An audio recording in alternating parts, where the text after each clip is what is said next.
And then, sa kanyang turnover naman po guys, take note ulit. Yun, naka siya, may ceiling. Tapos naka-tiles, ceramic tiles.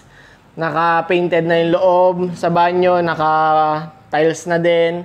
Tapos, may window grills kayo. So, ganun po yung magiging turnover ngayon ni Lupa Corporate.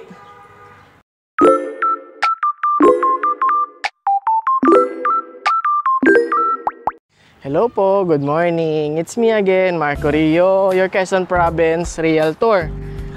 Today, nandito po ako sa May Bellavita. Located ito sa Barangay Alupay, Rosario, Batangas. Ito po mga unit na to is row house.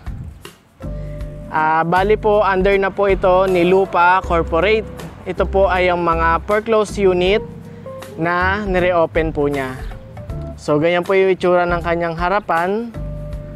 Ayan po. So, dito po sa May Bellavita, Rosario is meron na po kaming community. So, may mga nakatira na po dito. And then, so yan, napaka-peaceful ng ambience dito, tahimik. Then, safe na safe kasi meron tayong security guard na nandyan na nagbabantay 24/7. Rumoronda-ronda din sila dito sa ating site. So, ngayon, papakita ko po sa inyo yung sample model house, dress-up unit ng 2 bedrooms.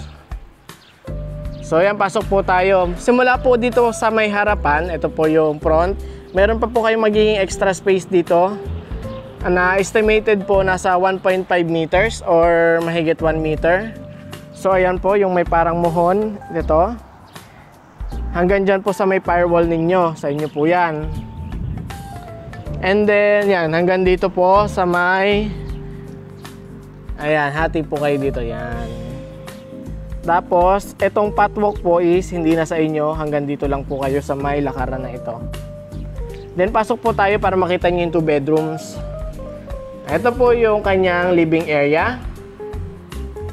So, take note po ha, 36 square meter po yung standard area niya. So, ito pong model house is naka 36 square meter lot area. Pero na-maximize na po yung space. Ginawa niyang 2 bedrooms. So, pwede kayong maglagay dito ng painting or kaya television. And then, pwede kayo dito maglagay ng dining table. Sayang, pang-apatan. Then, ito yung kanyang first bedroom. Ayan po, ganyan. So, pwede kayong maglagay pa ng cabinet dito. Tapos may aircon na dun sa may taas.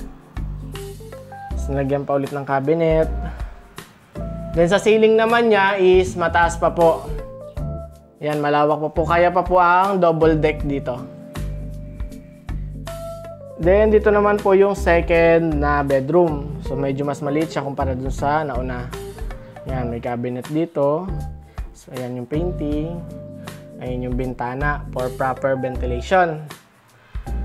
And then, dito naman po tayo sa may kanyang bathroom. So, ganito. Ganyan. So, ganito na rin po yung turnover niyan. Meron kayong sink, meron kayong toilet, meron na rin kayong shower, tapos naka-tiles na din at may ceiling. So, ganyan po yung magiging turnover sa inyo. Then, after naman po niyan, dito sa likuran, banda, is andito po yung dirty kitchen.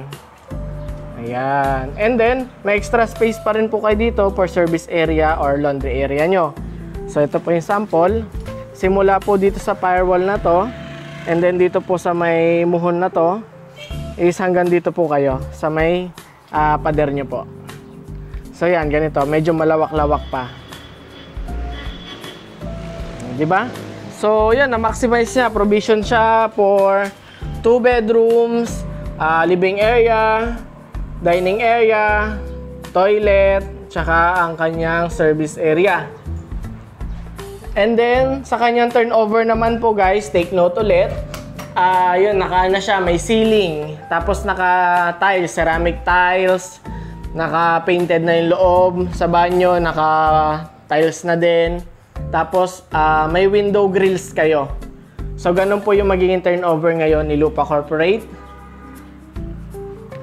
And then, sa gusto naman mag-avail at gusto nyo malaman yung price nito, hindi po dito, papakita ko na lang sa screen. So, ayan. Ayan po yung ating sample computation. Di ba, napaka-affordable lang. Simula yan, total contract price, ang down payment, monthly down payment, monthly amortization, tsaka yung required income. So, nandyan po. Ito po yung computation ng standard lot area na 36 square meter. So yun, take note po ha, fully finished na yung ating turnover. Wala lang po talaga siyang partition. Wala lang siyang pang bedroom. Kayo na pong bahala magpagawa. Para po sa tripping, kung if interested kayo, PM lang kayo sa akin. Schedule po natin at least 2 to 3 days before. No walk-ins po. Napanood nyo tong video ko, PM lang kayo sa akin para masamahan ko kayo dito. Yun lang and have a good day.